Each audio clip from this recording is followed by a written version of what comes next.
pecando.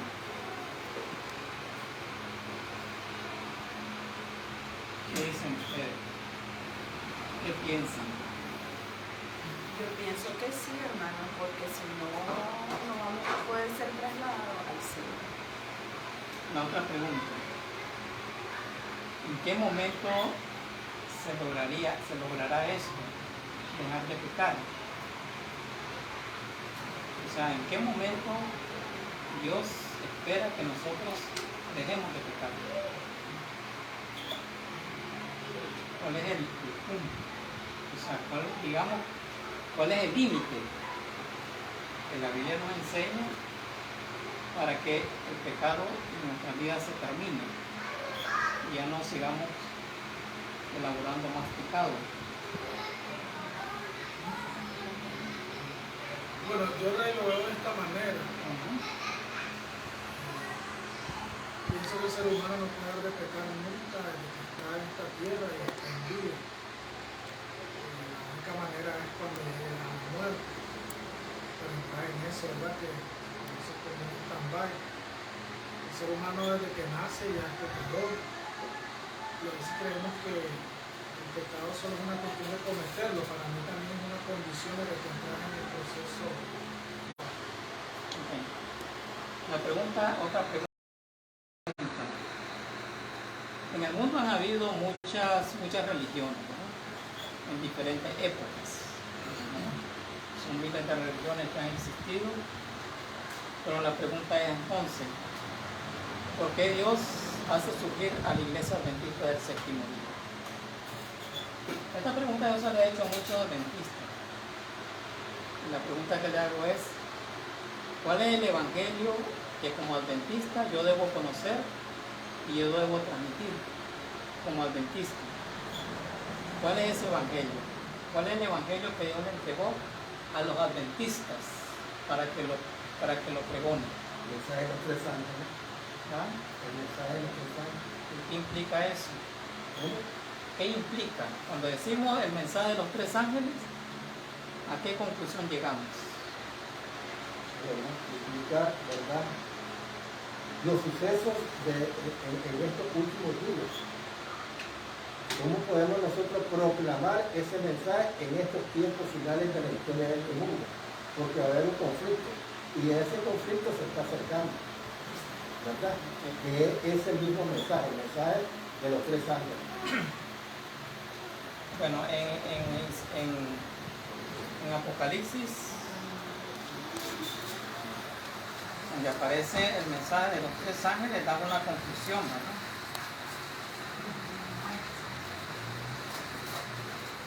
En Apocalipsis 14:12, ahí dice, ¿verdad? Aquí está la paciencia de los santos, los que guardan los mandamientos de Dios y la fe de Jesús.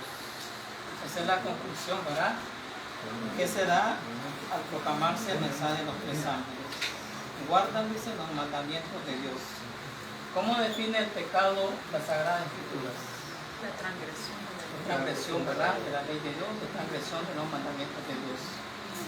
La conclusión, ¿verdad?, entonces, de pregonar el mensaje de los tres ángeles, es que esa transgresión deja de existir, ¿verdad? Y por lo tanto, pues, no hay pecado tampoco, porque es transgresión. O sea, si se guardan los mandamientos de Dios, entonces el pecado deja de existir, porque el pecado es transgresión de la ley. Entonces, volviendo al principio, ¿verdad? ¿Por qué Dios levanta a la iglesia adventista? Porque nosotros como adventistas ahora debemos de saber por qué. ¿Por qué yo soy un adventista? ¿Qué persigo? ¿O qué quiere Dios conmigo?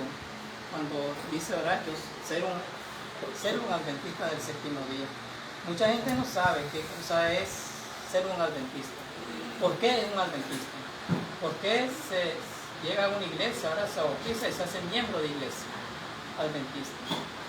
¿Cuál es la historia de la iglesia adventista? ¿Por qué surge la iglesia adventista? Y todos nosotros sabemos, ¿verdad?, de que, de acuerdo con la historia, la iglesia adventista surge por la profecía, ¿verdad?, que señala que hasta las 2300 tardes y mañanas, y el santuario que iba a ser iba a ser purificado. De acuerdo, ¿verdad? A la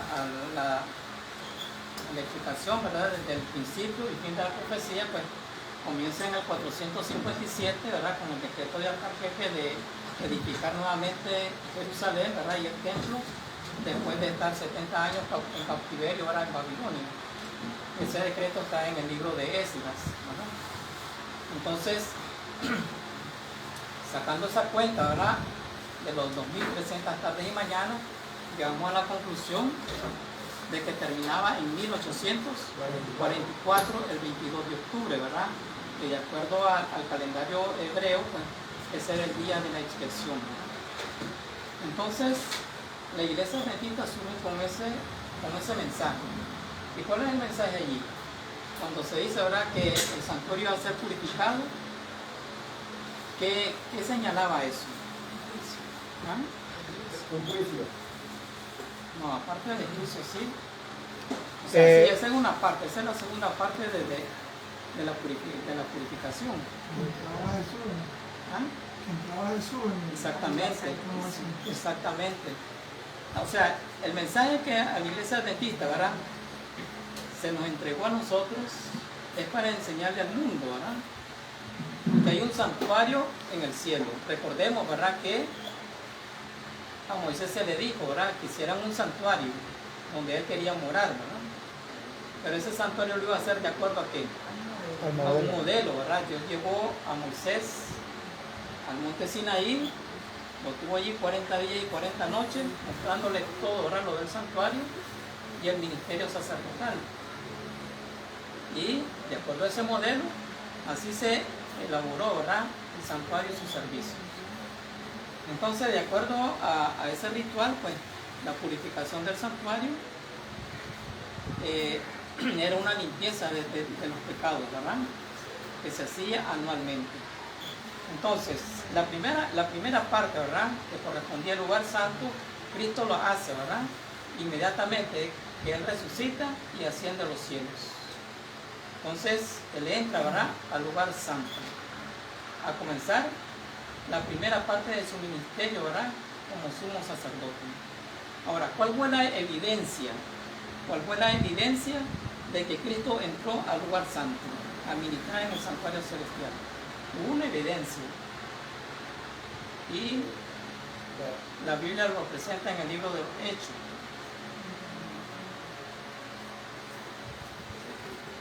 El juicio de los muertos, ¿verdad? El juicio de los muertos. No, hubo una evidencia. No, la evidencia que hay es que cuando un sacerdote era entronizado o era ungido para ser sacerdote, se le derramaba un aceite. Literalmente el aceite era derramado, ¿verdad? Era ungido como sacerdote o sumo sacerdote. Entonces, cuando Cristo es entronizado 50 días después que Él muere, Él es ungido como sacerdote, y entonces simbólicamente en el Pentecostés caen esos aceites sobre los discípulos, y lo que es lo que llamamos nosotros el aposento alto, y es la lluvia temprana que se manifestó en los apóstoles. Exactamente, esa fue la evidencia de que Cristo comenzaba, ¿verdad?, su ministerio sacerdotal, ¿verdad?, en el lugar santo del santuario celestial, el derramamiento del Espíritu Santo, lo que la Biblia llama el Pentecostés, ¿verdad? Entonces, en el capítulo 2 de Hechos y el verso 32 en adelante, ahí se dice, ¿verdad?, ahí se señala el comienzo del ministerio sacerdotal de Cristo, ¿verdad?, en el lugar santo. Capítulo 2. Capítulo 2, del 32 en adelante. Y note como dice, estos versículos son muy claves, ¿verdad?, para entender esto. Dice: a este Jesús resucitó Dios, de lo cual todos nosotros somos testigos. Así que, exaltado por la diestra de Dios y habiendo recibido del Padre la promesa del Espíritu Santo, ha derramado esto que vosotros veis y oís. Porque David no subió a los cielos, pero él mismo dice: dijo el Señor a mi Señor, siéntate a mi diestra, hasta que ponga a tus enemigos por estrado de tus pies. ¿Quiénes son esos enemigos que va a poner a sus pies, a sus grados? somos cada uno de nosotros, que estamos enamistados con Él, ¿verdad? Su ministerio sacerdotal es amistarnos nuevamente con Él, ¿verdad? Hacernos amigos. Entonces, Él comienza ahora ese ministerio y dice, hasta que ponga, dice, a tus enemigos por estrados de tus pies. Una reconciliación, ¿verdad?, del hombre con Dios. Luego dice, sepa pues ciertísimamente toda la casa de Israel que a este Jesús, a quien vosotros crucificasteis, Dios le ha hecho Señor, Señor y Cristo. Entonces Cristo comienza, ¿verdad?, su ministración en ese lugar santo, ¿verdad? Inmediatamente después de su ascensión, ¿verdad? Luego de haberse ofrecido como ofrenda por el pecado. Entonces, desde ese tiempo, ¿verdad?, hasta 1844, que se señala la segunda parte, ¿verdad?, de la obra del santuario, que era la purificación, ¿verdad? Y en el libro de Levítico, el capítulo 16, ahí se nos habla, ¿verdad?, de lo que era la expiación. Era una vez al año, el sumo sacerdote entraba, solamente el sumo sacerdote entraba, ¿verdad?, a ese lugar, a ese recinto sagrado, a ministrar, ¿verdad?, con la sangre de las ofrendas que se hacían en ese momento, ¿verdad? Entonces era día de expiación, y ese día de expiación, ¿verdad?, lo que ocurría era una limpieza de todos los pecados que se registraban en ese lugar. Ahora, la limpieza, según Levítico, ¿verdad?, según Levítico 16 y 32, no solo era la limpieza, ¿verdad?, de los elementos, ¿verdad?, que habían en el santuario, sino que la limpieza era también de las personas. En ese momento, ¿verdad?, el pecado era eliminado, y eso no era simbólico, eso era real. O sea, que la persona tenía que permanecer sin pecado en ese momento de la expiación. Que por cuánto tiempo iba a estar sin pecado en ese momento, no se sabe, ¿verdad? Pero sí, algo muy interesante que dice, algo muy interesante que dice el libro de Levítico, que la persona que no se ponía a cuentas con Dios era cortada dentro de su pueblo. Ese era un tiempo de juicio. Sí. O sea, era a la misma vez que era purificación, que era reconciliación, también, ¿verdad?, estaba la parte de juicio, ¿verdad? ¿Sí? A eso vamos, ¿verdad? A eso vamos, porque estamos hablando, ¿verdad?, que eso era el símbolo, ¿verdad? Era el símbolo de lo que era la limpieza, ¿verdad? Y vamos a leer estos textos para que nos familiaricemos con esa parte que dice, ¿verdad?, de la limpieza. Y es importante esto porque nosotros ya no estamos viviendo el tiempo simbólico, estamos viviendo la realidad. Entonces, miremos cómo se purifica. Bueno, sí, estos textos yo los leí, ¿verdad?, en el Congreso. Levítico. Sí, Levítico 16. Y miren cómo dice aquí que se ponía impuro el santuario. Leo el verso 16. Dice: así purificará el santuario a causa de las impurezas de los hijos de Israel, de sus rebeliones y de todos sus pecados. De la misma manera ahora también el tabernáculo de reunión, el cual reside entre ellos en medio de sus impurezas. Entonces dice, ¿verdad?, que el santuario se ponía impuro, ¿verdad?, a causa de las rebeliones y de todos sus pecados. Entonces, el día de la expiación tenía que haber, era un día de aseo, un día de limpieza, donde el pecado tenía que ser eliminado, ¿verdad? Entonces lo vamos a leer, ¿verdad? El verso 33 de ese mismo capítulo. Y hará expiación por el santuario santo y el tabernáculo de reunión. También hará expiación por el altar, y luego las personas, dice, por los sacerdotes y por todo el pueblo de la congregación. El verso 30, poco más arriba, dice: porque en este día se hará expiación por vosotros y seréis limpios de todos vuestros pecados delante de Jehová.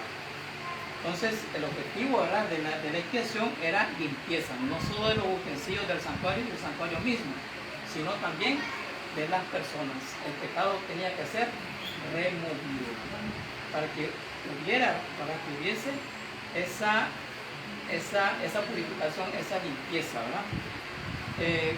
La palabra expiación, ¿verdad?, da la idea de unidad de mente, o sea, que nos unimos en una misma mente con Cristo, ¿verdad? tenemos la misma mente de Cristo, ¿no? Hermano Rey, ¿Sí? y algo muy interesante, que la palabra expiación, en el tiempo que los pioneros la estudiaron, ellos utilizaban, ¿verdad?, las versiones en inglés, porque lógicamente ellos hablan en inglés. Y hay una palabra que utilizaban para expiación, es una palabra compuesta que es atonement, at one men, que significa de una mente. De ahí la idea, entonces, ¿verdad?, que el hombre tiene que tener una mente igual a la mente de Cristo Jesús. Entonces, esa es la palabra que utilizaban los pioneros para expiación, atonement. Sí. Ok. Ahora, la otra parte que decíamos, ¿verdad?, de lo que era juicio, entonces la tenemos más adelante, ¿verdad?, del 16 en el capítulo 23 del mismo Levítico. En el mismo Levítico tenemos, ¿verdad?, del versículo 23 y el 27, el versículo 27, el capítulo 23 y el 27. Dice así: a los 10 días de este mes séptimo será el día de expiación. Tendréis santa convocación y afligiréis vuestras almas y ofreceréis ofrenda encendida a Jehová. Ningún trabajo haréis en este día, porque este día es día de expiación para reconciliarnos delante de Jehová vuestro Dios. Y aquí está la sentencia, ¿verdad? Dice: porque toda persona que no se afligiere en este mismo día será cortada de su pueblo. Y ser cortado, ¿verdad?, era ser separado. Y ser separado, pues indiscutiblemente era La una muerte. persona perdida, ¿verdad? Era condenada, por así decirlo, a muerte eterna. Entonces, la expiación pues tiene esas dos vías: reconciliación, pero al mismo tiempo es un día de juicio para aquel que no se acoge, ¿verdad?, a la reconciliación que quiere hacer Dios, ¿no? Ok, esto era en el símbolo, sí, ¿verdad? Esta era la parte simbólica. Ahora nosotros no estamos en la parte simbólica. Recordemos esto, ¿verdad? La profecía decía, ¿verdad?, que hasta 2300 tardes y mañanas.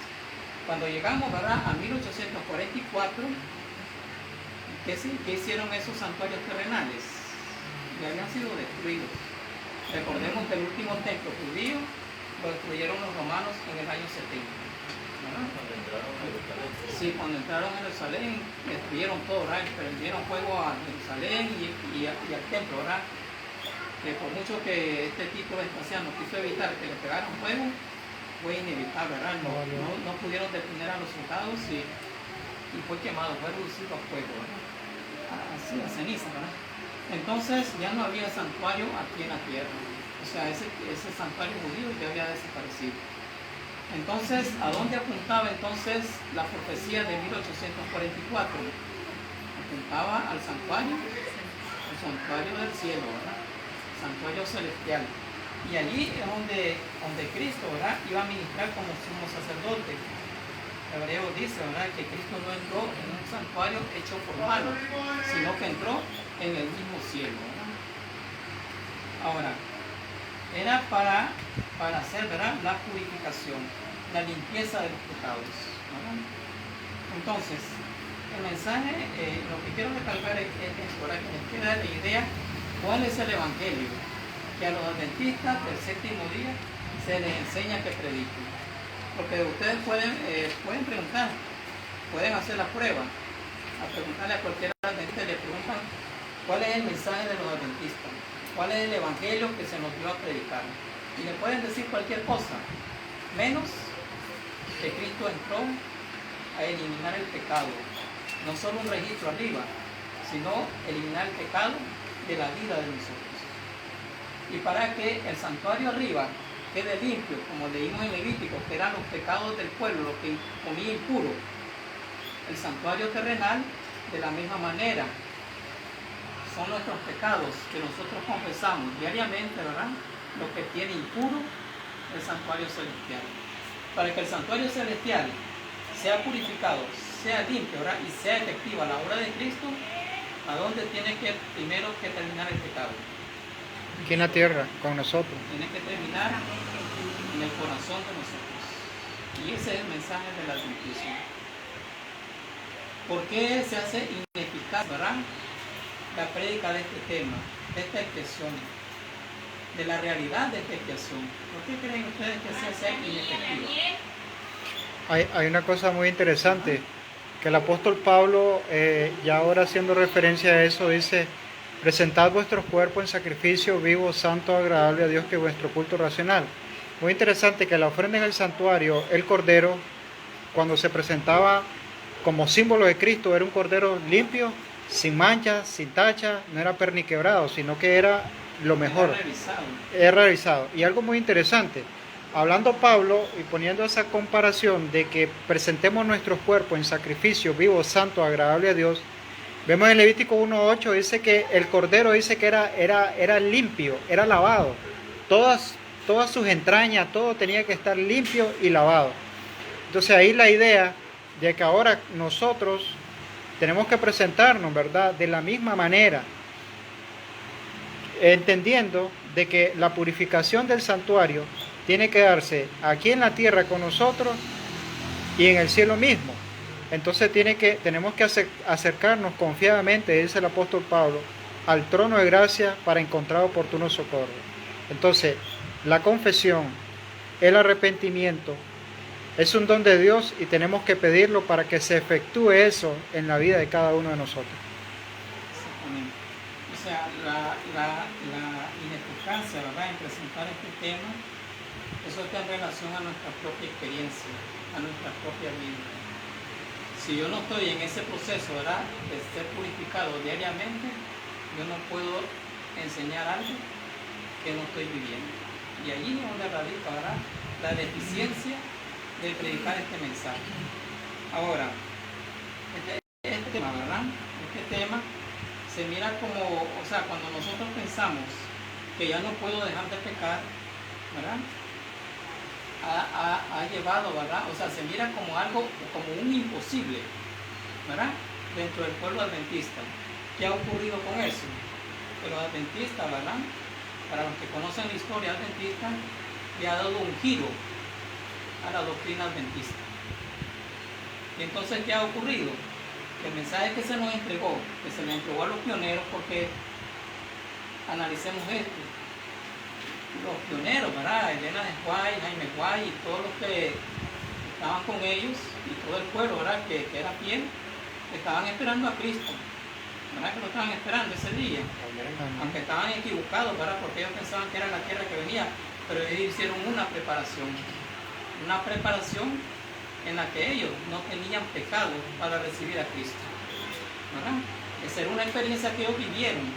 Esa limpieza de pecado fue real en ellos. Estaban sin pecado, no podían esperar a Cristo con el corazón manchado, ¿verdad? Y ellos hicieron confesiones, se reunieron, confesaron entre ellos sus pecados, se revisaron ante Dios, ¿verdad?, en su intimidad, y ellos estaban listos, que si Cristo hubiera venido a la tierra, Cristo se lo hubiera llevado. Y estaban preparados. Perdón, y el despojo fue doble. Un despojo de las cosas espirituales y materiales. La gente en el 44 vendió sus casas, vendió sus posesiones, vendió sus tierras. Entonces eso indica la convicción que ellos tenían. Sí. Exactamente. Entonces eso fue, ¿verdad? Para ellos eso fue la realidad. Pero estaba equivocado, ¿verdad?, en la aplicación del santuario, porque ellos aplicaron que la tierra era el santuario, ¿verdad?, y que la purificación iba a ser con fuego. Pero la profecía apuntaba a otra cosa, ¿verdad? La profecía era en el cielo. Cristo pasaba del lugar santo al lugar santísimo del santuario celestial, ¿verdad? Entonces decía, ¿verdad?, que como esto se mira como un imposible, los teólogos adventistas, ¿verdad?, entre comillas, entonces adoptaron otro tipo de evangelio. ¿Qué evangelio adoptaron? Un evangelio evangélico. Lo que creen las iglesias protestantes. ¿Qué creen las iglesias protestantes? Y aquí es donde debemos de hacer una diferencia. Las iglesias protestantes solo creen en el perdón recibido por la muerte de Cristo en la cruz. O sea que todo el mundo evangélico, ¿verdad?, llega a su evangelio hasta la cruz, ¿verdad?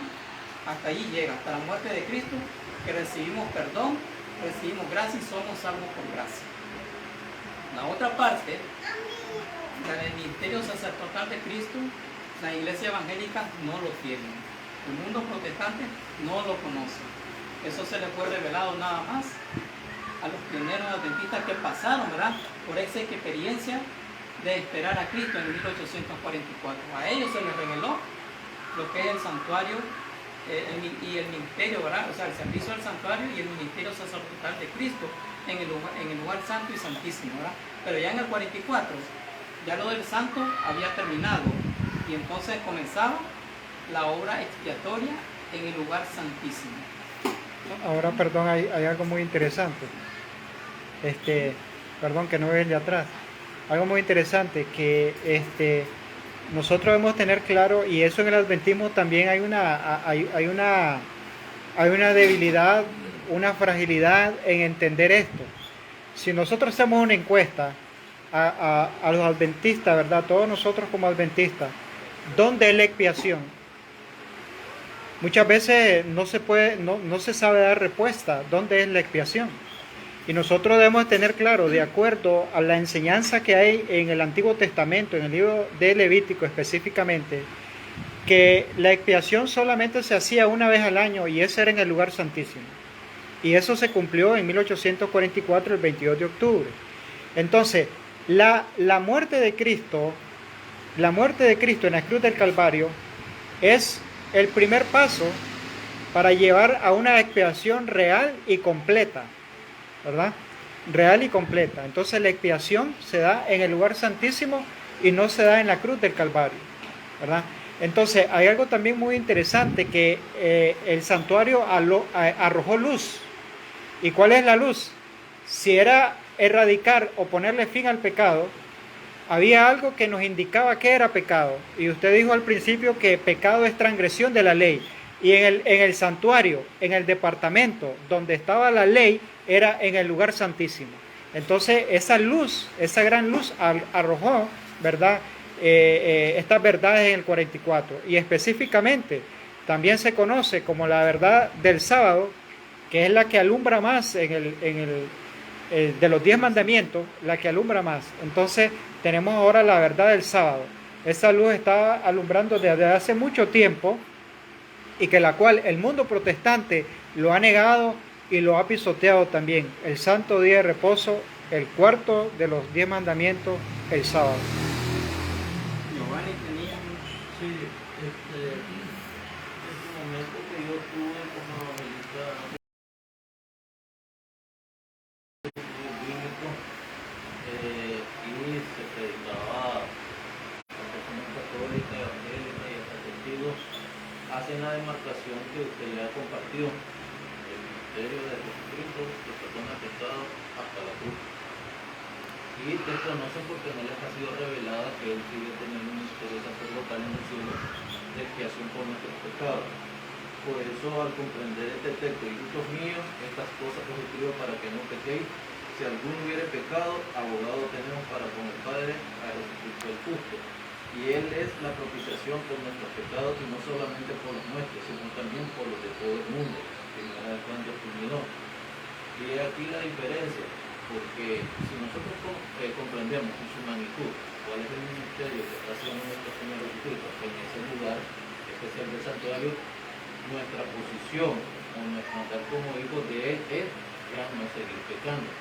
Pero tristemente en la práctica se adopta la enseñanza protestante, que no había sido revelada esto, que ese pecado que se va a erradicar de nosotros es hasta la venida del Señor. Cuando el Señor venga, los cielos tendrán gloria, tendrán poder y gran gloria, dice que nuestros cuerpos serán transformados. Y es ahí donde dice que se dejará de pecar, ya que la naturaleza humana, la ida pecaminosa, se convertirá en una naturaleza divina. Y es ahí donde el ser humano puede dejar de pecar, puede dejar de mentir, puede dejar de todo. Entonces se contradeciría la Biblia cuando dice sin santidad No hay verdad. Sé pues perfecto como vuestro Padre Celestial es perfecto. Mateo 5:48. Entonces, el comprender el ministerio que está haciendo nuestro Señor en el lugar santísimo, que era una ejemplificación de que se hacía en Israel cuando estaba el sumo sacerdote en el lugar santísimo, Esa es la postura que debemos de tener nosotros, la misma que le anunciaba al pueblo, que tenía que hacer una purificación previa para ser acepto ese sacrificio, como la que nosotros debemos de hacer sabiendo que el tiempo de gracia se está por acabar para nosotros. Okay. Hago esta, o sea, para que tengamos conocimiento, ¿verdad?, en la historia adventista. En 1957 comenzó ese proceso, ¿verdad?, de cambiar las doctrinas, ¿verdad? Se dejaron las doctrinas que se le dieron a los pioneros, y hay una historia, ¿verdad?, donde pastores elocuentes, ¿verdad?, de la iglesia adventista, por así decirlo, los mejores, entraron en conversación, ¿verdad?, con dos evangélicos. En la historia se les conoce como Walter Martin y Donald Grey Barnhouse. Y Donald Grey, ¿verdad? Entonces, estos pidieron examinar las doctrinas adventistas, se les permitió, comenzaron a estudiar los libros, y ese hombre fue el que descubrió, ¿verdad?, que había divergencias de creencias entre los mismos ministros, ¿verdad? Y allí comenzaron ellos pidieron tener reuniones, ¿verdad?, reuniones con los adventistas, y los adventistas pues se dieron, ¿verdad?, a tener esas reuniones. Cuando estas reuniones comienzan, los adventistas están seguros, ¿verdad?, de su posición y piensan que van a convencer a los evangélicos. Sucedió lo contrario. Sucedió que los evangélicos convencieron a los adventistas que estábamos equivocados, que el santuario era una doctrina extravagante, que lo que enseñaba, ¿verdad?, Elena de White en el camino a Cristo, eso era un anatema, no era el Cristo, ¿verdad?, real, ¿verdad?, que se estaba presentando. Y entonces nuestros ministros pues fueron acomodándose, ¿verdad?, a todo ese engranaje, ¿verdad?, de las nuevas doctrinas. Y así es como hoy, ¿verdad? Hoy tenemos dos líneas entre los adventistas, los que manejan, ¿verdad?, los que se llaman adventistas conservadores, que manejan, ¿verdad?, las doctrinas como se entregaron a los pioneros, y tenemos la otra línea que se le llama la línea independiente, ¿verdad? Hay esas dos líneas. ¿Cuál es la que prevalece más en nuestras iglesias? La nueva doctrina. Y hay un libro que se llama Preguntas sobre Doctrina, donde supuestamente están todas las doctrinas, o dice, ¿verdad?, ese libro, como su título dice, lo que los adventistas del séptimo día creemos, ¿verdad? Pero ahí ya está cambiada la doctrina adventista. Díganme. Sí, aún más delicado y triste a la vez es el pacto de la libertad religiosa que se firmó entre los líderes y los representantes de las iglesias a nivel mundial, en donde fue partícipe también los ministros de la iglesia adventista en firmar ese pacto de la libertad religiosa. Si por el término libertad religiosa se comprendiera, el significado diría de que yo tengo libertad de elegir bajo qué dogma o doctrina o religión le voy a adorar, si así fuera, como se proyectó inicialmente. Pero la libertad religiosa que se firmó y la que hoy se vive es que yo como adventista, que conozco la verdad presente, no debo denunciar los errores del papado, de Roma, todo lo que hizo y todo lo que va a hacer proféticamente. Entonces, esa libertad religiosa que se firma es de que la iglesia adventista respete el no denunciar lo que la escritura refiere de las iglesias nominales, católicas, apostólicas y romanas. Entonces, ahí ha venido cómo se ha ido perdiendo la visión del mensaje que se debe predicar al tiempo del fin, queriendo hacer alianzas con el mundo en contra de los principios eternos y de los divinos. Okay. Y se ocupan los libros, ¿verdad?, del Espíritu de Profecía, tergiversando, ¿verdad?, ciertos párrafos. Por ejemplo, ¿verdad?, que aparece en Mensajes Selectos tomo 1, la página 42. Yo estuve en una reunión de ese tipo, ¿verdad?, de líderes que llevaban, ¿verdad?, esa nueva lineamiento, ¿verdad? No sé, ¿verdad?, me incluyeron, ¿verdad?, que participara, y yo pensaba pues que era algo diferente. Cuando miré, pues estaba metido en ese rollo, ¿verdad? Tuve como 8 o 9 reuniones, pero después me retiré. Entonces, mira, no es que tuve miedo, tuve un sueño donde se me reveló cuál iba a ser el destino, o sea, en qué iba a terminar eso. Y cuando a mí se me mostró eso y busqué un libro y lo leí, leí, ¿verdad?, los párrafos donde estaban las equivocaciones, yo decidí no volví a esa reunión. Entonces la cita que se ocupa en esta dice: tenemos muchas lecciones que aprender y muchísimas que desaprender. Solo Dios y el cielo son infalibles. Quedarán chasqueados los que piensan que nunca tendrán que abandonar un punto de vista favorito, que nunca tendrán la ocasión de cambiar una opinión. Mientras nos aferremos a nuestras propias ideas y opiniones con persistencia determinada, no podremos tener la unidad por la cual Cristo oró. Esta cita lo ocupan como que Elena White dijo, ¿verdad?, que en determinado momento nosotros teníamos que hacer un cambio doctrinal, o sea, que como nuestra doctrina surgieron de un chasco, todo lo que siguió estaba equivocado. Y esta cita lo ocupan, ¿verdad? Ahora, en este mismo libro aparece, ¿verdad?, donde dice, ¿verdad?, que lo que Dios dio como verdad, eso permanece verdad para siempre. No puede contradecirse. Disculpe, ¿cuál es el libro? Este mensaje selecto es como uno. Mensaje selecto. Ok. Más adelante, ahora no tengo la página, ¿verdad?, donde dice que lo que Dios da como verdad, lo que dio una vez como verdad, esa verdad permanece para siempre inamovible, no se mueve, ¿verdad? Y todo lo que venga, toda revelación que venga, no va a anular lo que Dios ya estableció como una verdad. Entonces eso es importante, ¿verdad?, cuando se ocupan estos libros. Ahora, ¿a qué se refiere esto de que había que cambiar opiniones? No se está refiriendo, ¿verdad?, a las doctrinas, se está refiriendo, ¿verdad?, a aquel momento, esta es otra historia, ¿verdad?, los mensajes de justificación por la fe que fueron rechazados. Los ministros tenían que cambiar su posición, y a eso es que se aplica esta cita, no a que había que hacer cambios doctrinales, ¿no? Ahora, el punto, ¿verdad?, que decía Lisbeth, ¿verdad?, ¿cómo es que nosotros vamos a dejar finalmente de pecar? ¿Cómo? Porque hay una cita, ¿verdad?, en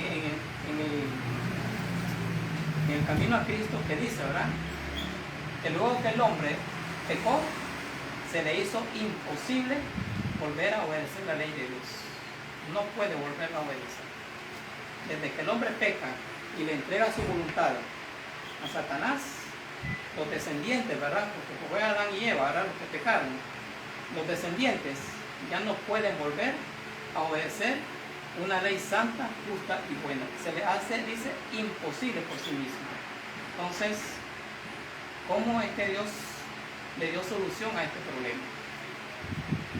Y en eso consiste, ¿verdad?, el plan de la redención. ¿Cuál es el mecanismo, ¿verdad?, que Dios usó para que el hombre, ¿verdad?, llegara a ese estatus de no pecar? Tuvo que usar un método. Sí, hay algo muy interesante con eso, que en el cambio doctrinal hay un punto muy importante que se niega también, y es la humanidad de Cristo. Entonces, el método está siendo atacado. ¿Por qué? Porque Cristo vino a esta tierra con la naturaleza de Adán después de la caída. Entonces, y vino a darnos ejemplo, como Él dijo, que nosotros teníamos que hacer como Él hizo. Entonces, Cristo gana la victoria sobre el pecado, ¿verdad? Gana la victoria sobre el pecado en la misma carne que nosotros heredamos de nuestros padres, porque él heredó una naturaleza similar, porque Él fue y es el hijo de María. María le heredó, tomó la herencia, la tomó, y no la tomó pasivamente, la tomó en todos los sentidos. ¿Se cansó Cristo? Se cansó. ¿Tuvo hambre? Sí tuvo hambre. Los 40 días de ayuno en el desierto, ¿por qué ustedes creen que Satanás se le acerca y se le conoce como la tentación? Una persona que no siente nada, una persona que está exento de todo eso, no puede ser tentada. Por lo tanto, ese punto fue atacado porque, lógicamente, se iba a decir más adelante que el hombre no puede obedecer la ley de Dios. Entonces, por eso Cristo perdón, por eso Dios mandó a Cristo, ¿verdad? En esa naturaleza, para poder darnos ejemplo a nosotros cómo ganar victoria sobre el pecado. Lógicamente, la unión entre el cielo y la tierra para poder lograr esa victoria, esa unión que Dios provee al hombre, ¿verdad? Para poder ganar esa victoria sobre el pecado. Sí, allí es donde está, ¿verdad? Eso que explica allí, en eso consiste, ¿verdad? La victoria sobre el pecado. Dios envió a Cristo a este mundo, ¿verdad? En nuestra naturaleza de pecado, semejanza de pecado. Y entonces, ¿qué hizo Cristo? Bueno, Él vivió una vida como cualquiera de nosotros, con todos los síntomas, con toda la decadencia, ¿verdad? Que como ser humano nosotros experimentamos. Y eso es lo difícil de entender, ¿verdad? Este tema de la naturaleza humana de Cristo que dicen los testimonios, ¿verdad? Dice que es la cadena áurea con la cual une el cielo y la tierra. Dios une, ¿verdad?, al hombre con Dios. La naturaleza humana de Cristo. En el mundo protestante y en el mundo católico, eso no se cree. Que Cristo tomó la misma naturaleza que yo tengo, con inclinaciones, con llamado, ¿verdad?, al pecado, ¿verdad? Entonces, por eso, por ejemplo, en el catolicismo ustedes oyen, ¿verdad?, esa doctrina que se llama la Inmaculada Concepción de María. ¿Qué es lo que cierra, verdad?, esa doctrina católica? Cierra, ¿verdad?, que María nació con una naturaleza, por así decirlo, sobrehumana, no una naturaleza como la de nosotros, sino dice que en el vientre de su mamá hubo algo especial, por lo cual María nace con una naturaleza exenta de pecado, limpia, pura. Y entonces, por esa razón dice, fue escogida para que fuera la madre de Cristo, ¿verdad? Y Cristo naciera sin complicación de pecado, ¿verdad? Que no tuviera, ¿verdad?, una naturaleza como la que nosotros tenemos, con tendencia al pecado, o sí, a ser llamado, ¿verdad?, por la tentación a pecar. Entonces eso es lo que encierra la doctrina católica. Que Cristo, para que ella fuera la madre de Cristo, ella tenía que nacer con una naturaleza muy especial. Y eso vino, ¿verdad?, desde el vientre de su madre. Esa es la doctrina, ¿verdad?, de la Inmaculada Concepción de María. En el mundo evangélico protestante se dice, ¿verdad?, que Cristo recibió una naturaleza, pero no la naturaleza de Adán después del pecado, sino que la tomó antes del pecado, cuando Adán estaba sin pecado. O sea que Cristo nace con una naturaleza separada de la de nosotros, y por eso Él venció el pecado. No cayó en pecado, pero la Escritura no enseña eso, ¿verdad? Y esto, ¿verdad? Por ejemplo, en el libro de Hebreos, es un libro, ¿verdad?, que su estudio, que se cree, ¿verdad?, que la estudió el apóstol Pablo, por la profundidad, ¿verdad?, del tema con que aborda Pablo el sacerdocio de Cristo. El libro de Hebreos comienza con 2 capítulos, y los 2 capítulos son muy importantes para entender el sacerdocio de Cristo. ¿Por qué? El primer capítulo, si ustedes lo leen, el primer capítulo está destinado a una cosa, y es a mostrar que Cristo era igual a su Padre, que Cristo era un ser divino y compartía las mismas cualidades del Padre. Era omnipotente, era omnisciente, omnipresente, puro, limpio, poderoso, creador, ¿verdad? Y hay una parte, ¿verdad?, donde que es la parte que define, ¿verdad?, a un ser inferior. O sea, en estos 2 capítulos se ocupan los ángeles como término medio. O sea, cuando se presenta a Cristo igual a Dios, se dice, ¿verdad?, que Cristo es superior a los ángeles, ¿verdad? Pero en el capítulo 2, cuando se presenta a Cristo como el hombre, se dice, ¿verdad?, que Cristo fue hecho un poco menor que los ángeles, porque el hombre es menor que los ángeles. Entonces, el primer capítulo de Hebreos señala, ¿verdad?, que Cristo es 100% un ser divino, igual al Padre, ¿verdad? Entonces, con esa naturaleza divina. ¿Por qué se hace ese énfasis en el primer capítulo? Para el escritor, ¿verdad? Como dije, ¿verdad?, que pues, Pablo, ¿verdad?, que escribe, Pablo asienta, ¿verdad?, esa verdad en el primer capítulo, porque después viene con la otra parte. Y él asiente y él enseña, ¿verdad?, en el segundo capítulo, que Cristo es verdaderamente hombre, como cualquiera de nosotros. Y dice, ¿verdad?, en ese capítulo, que Cristo fue hecho un poco menor que los ángeles. Entonces, ¿qué quiere decir Pablo con esto? Que Cristo tomó una naturaleza netamente humana también. O sea, en el primer capítulo señala que Cristo es Dios, igual al Padre, pero en el segundo capítulo señala que Cristo es hombre, igual al hombre. Y entonces ahí ustedes pueden leer la razón, ¿verdad?, por lo cual se da eso. En el libro de Hebreos capítulo 2.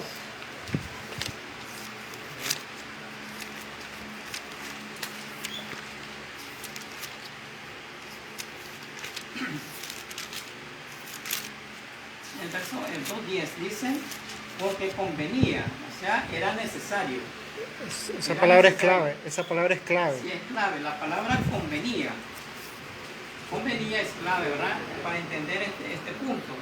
Dice, porque convenía, era necesario, no podía evadirse esto, ¿verdad? Dice, porque era necesario o convenía a aquel por cuya causa son todas las cosas y por quien todas las cosas subsisten, que habiendo de llevar muchos hijos a la gloria, perfeccionase por aflicciones al autor de la salvación de ellos.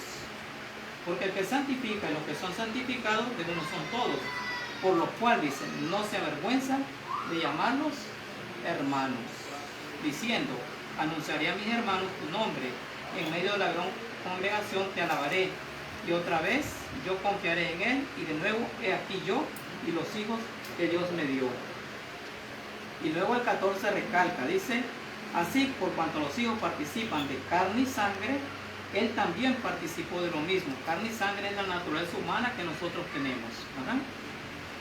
Él también, dice, participó de lo mismo, para destruir por medio de la muerte al que tenía el imperio de la muerte, esto es al diablo.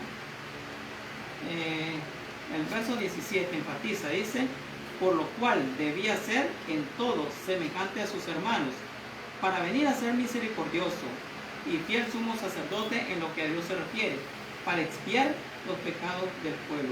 ¿Por qué era necesario entonces que Cristo tomara nuestra naturaleza? Para que experimentara lo que el hombre experimenta, ¿verdad?, al estar bajo la condenación del pecado. ¿Qué significa esto? Pues que Cristo puede compadecerse de alguien que está padeciendo, ¿verdad?, porque Él lo experimentó. Él sabe tener misericordia de aquel, ¿verdad?, que está siendo tentado, y aún tiene misericordia de que el que cayó, ¿verdad?, en pecado, y su obra es levantar, ¿verdad?, al que está caído.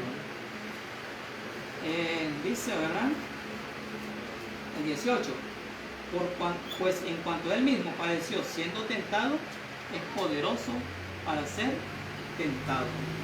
Entonces, esa es la razón, ¿verdad?, por la cual Cristo toma nuestra naturaleza, para tener una experiencia, ¿verdad?, de lo que es estar bajo la condenación del pecado. Hay unos capítulos en el libro de los Salmos que cuando ustedes lo leen se aplica a Cristo, y ahí van a ver, ¿verdad?, que lo que experimentó Cristo cuando en sus angustias, lo que experimentó en el Getsemaní, lo que experimentó, ¿verdad?, en el desierto de la tentación, y todo lo que experimentó él en su vida no fue por así decirlo algo simulado, sino que lo que él experimentó en la realidad. Creo que el Salmo, uno es el Salmo 71, que si ustedes lo leen, ¿verdad?, el Salmo 71, desde el versículo 1 hasta el 20, allí se lee, ¿verdad?, la experiencia de Cristo como ser humano. Y nuestro principio texto que va a compartir un texto que reafirma más la naturaleza de Cristo cuando vino a esta tierra para salvarnos y que queda mayormente claro es lo que dice Hebreos 4:15, porque no tenemos un sumo sacerdote que no pueda compadecerse de nuestras debilidades, sino uno que fue tentado en todo según nuestra semejanza, pero sin pecado. Así es.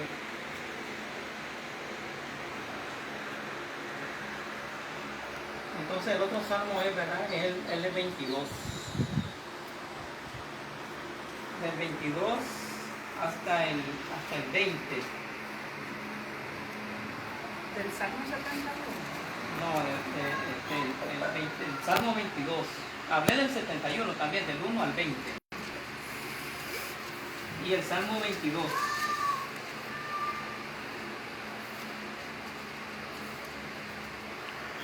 Lo que expresa, ¿verdad? Estos salmos expresan el sentimiento de Cristo como ser humano, ¿verdad? Y ahí en el mismo libro de Hebreos, en el capítulo 5, el verso del 7 al 8, dice: Cristo, en los días de su carne, ofreciendo ruego y súplica con gran clamor y lágrima al que podía librarlo de la muerte, fue oído a causa de su temor reverente, y aunque era hijo, por lo que padeció, aprendió la obediencia.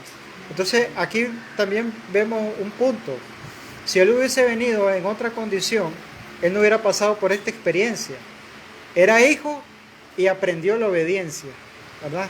O sea, no hubiera tenido necesidad de eso, porque él venía en una condición superior a la de un ser humano. Entonces por eso vemos aquí Cristo en los días de su carne, y está indicando que esta carne era la carne que usted y yo tenemos, ¿verdad? Con 4,000 años de degeneración de pecado obtuvo esa naturaleza Cristo cuando vino a esta tierra. Bien, ¿cuál es el punto, verdad, que se enfatiza con respecto a que Cristo, verdad, tenía nuestra naturaleza? Que Él vivió como hombre en esta tierra y fue obediente a todos los mandamientos de Dios, recibiendo un bautismo diario del Espíritu Santo. ¿Qué fue lo que sostuvo a Cristo, verdad, impecable, viviendo como hombre en esta tierra? Fue la recepción del Espíritu Santo, ¿verdad? Que diariamente Él lo pedía, orando, así como dice Hebreos 5:7, dice que oraba, ¿verdad? Con gran clamor, con lágrimas, con súplicas, y unas versiones dicen con amargo llanto. Sentía la necesidad de eso, ¿verdad? Sentía la necesidad de una asistencia que no estaba en él, ¿verdad? Sino que tenía que recibirla a través del Espíritu Santo. Cristo dio el ejemplo, entonces. Cristo da el ejemplo de que un hombre puede vivir sin pecar a la vista de Dios y que puede obedecer los mandamientos de Dios si recibe diariamente un bautismo del Espíritu Santo. Solo el Espíritu Santo es el que separa el pecado del ser humano. De otra manera no. Digo. Quiero leer el pasaje que se encuentra en el primero de Juan 3, versículos del 4 al 9. En este pasaje, hermano, yo creo que debería ser prácticamente como nuestra experiencia, ¿verdad? Dice así: todo aquel que comete pecado, perdón, en el versículo 6, todo aquel que permanece en él no peca. Todo aquel que peca no le ha visto ni le ha conocido. Son palabras para que nosotros también las meditemos, ¿verdad? Hijitos míos, nadie os engaña. El que hace justicia es justo como él es justo. El que practica el pecado es del diablo, porque el diablo peca desde el principio. Para esto apareció el Hijo de Dios, para deshacer las obras del diablo. Y esto es en el santuario, ¿verdad? Todo aquel que es nacido de Dios no practica el pecado, porque la simiente de Dios permanece en él y no puede pecar. porque es nacido de Dios. Yo creo, hermano, que esta es la experiencia que nosotros necesitamos, ¿no? Individualmente. Tener nueva creación. una verdadera experiencia. O sea, es que nosotros tenemos que nacer de Dios. Nacer de, como dijo Nicodemo, nacer del agua, que ya nacimos, ¿no? Pero nos falta nacer del Espíritu para permanecer en Él, ¿verdad? Para poder permanecer en Él. Y eso, como lo dice en el libro de el libro de Romanos 8, ahí nos dice que, dice acá, en el versículo 3, Romanos 8:3, porque lo que era imposible para la ley, por cuanto era débil por la carne, Dios, enviando a su Hijo en semejanza de carne, de pecado, y a causa del pecado, condenó al pecado en la carne. O sea, esta debe ser nuestra experiencia. O sea, no solamente es que solo Jesús lo hizo, debe ser nuestra experiencia. Pero para eso nosotros debemos de morir a nuestra naturaleza antigua, para que podamos nacer del Espíritu y podamos nacer de Dios. Algo, ¿verdad?, que tiene, o que explica el libro de Hebreos, es precisamente eso, ¿verdad? ¿Cómo se le transfiere al hombre esa justicia que Cristo realizó al ser obediente a la ley de Dios en esta tierra? ¿Cómo esa obediencia de Jesús, que se constituyó como la justicia de Dios, se le es transferible al hombre? ¿Cómo la obtiene el hombre, ¿no? Y esa es la obra de Cristo en el lugar santísimo. El libro de Hebreos, si ustedes lo estudian, ¿verdad?, si ustedes lo leen así, en el capítulo 9 sobre todo, ustedes van a ver allí que dice, ¿verdad?, que el sacerdocio terrenal, con la administración de los sacerdotes, era imposible eliminar el pecado, porque cada año, dice, se hacía un recordatorio de los pecados nuevamente. Cada año tenía que haber una expiación, ¿verdad? Entonces dice, ¿verdad?, que a nivel de conciencia, o sea, hacía una purificación de la carne, pero una erradicación total del pecado en ese santuario con la administración de sacerdotes terrenales, eso era imposible. Entonces hace la contraparte, ¿verdad?, el escritor de Hebreos, con el sacerdocio de Cristo. Un sacerdocio que fue diferente, ¿verdad?, al de Aarón, porque entró, dice, con el sacerdocio de Melquisedec. Entonces, con el sacerdocio de Melquisedec, Cristo ministrando en el lugar santísimo, y a través de ese sacerdocio es como el hombre, ¿verdad?, al hombre se le transfiere esa justicia de Cristo al ser humano. Y ese es un tema, ¿verdad?, para estudiarlo, para meditarlo. ¿Cómo es que se acredita eso? ¿Verdad? Porque de eso trata, ¿verdad?, el libro de Hebreos. El libro de Hebreos, cuando presenta, ¿verdad?, a Cristo como sacerdote superior, ¿verdad?, al de Aarón, es porque Él tiene la potestad de erradicar el pecado de los creyentes, de los que creen en Él.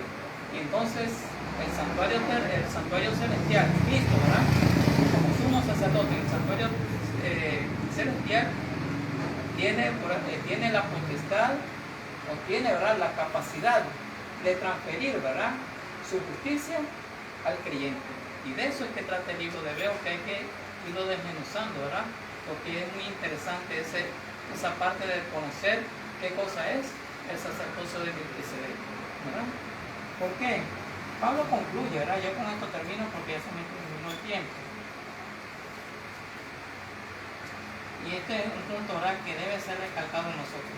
Yo dije al principio, ¿verdad?, que al hombre se le hace imposible dejar de pecar, ¿verdad? Si yo quiero dejar de pecar, imposible.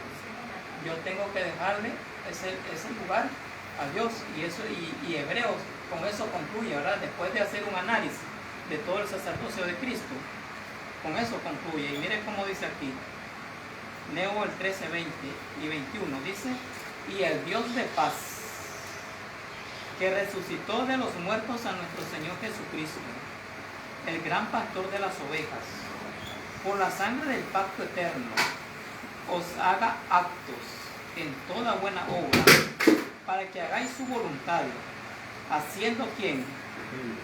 Haciendo Él en vosotros lo que es agradable delante de Él por Jesucristo, al cual sea la gloria por los siglos de los siglos. ¿Haciendo quién entonces? ¿Quién es el que hace la obra? Él en vosotros. Díganme.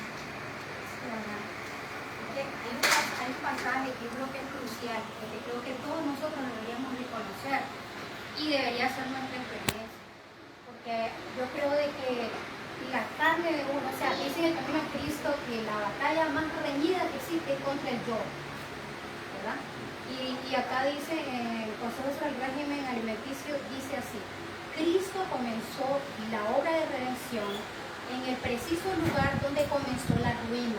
Esto es importante saberlo para cada uno de nosotros, para que sepamos por dónde nos enreda el diablo a cada uno de nosotros. Dice, su primera prueba tuvo que ver precisamente con el punto en que Adán falló. Fue por medio de las tentaciones dirigidas contra el apetito como Satanás había vencido a una gran proporción de la raza humana. Y su éxito le había hecho sentir que el dominio de este planeta caído estaba en sus manos. Pero en Cristo Él encontró a alguien que era capaz de resistirlo y abandonó el campo de batalla como un enemigo vencido.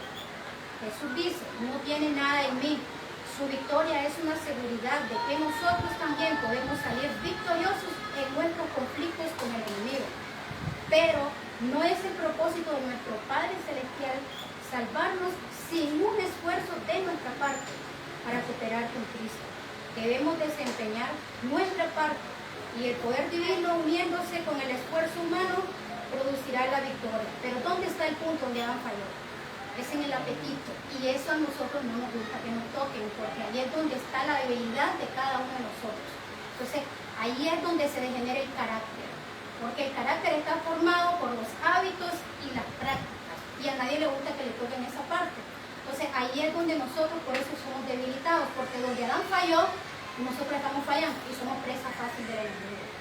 Sí, es una conclusión, ¿verdad? Entonces termino ahora en esta parte y sigamos estudiando y meditando.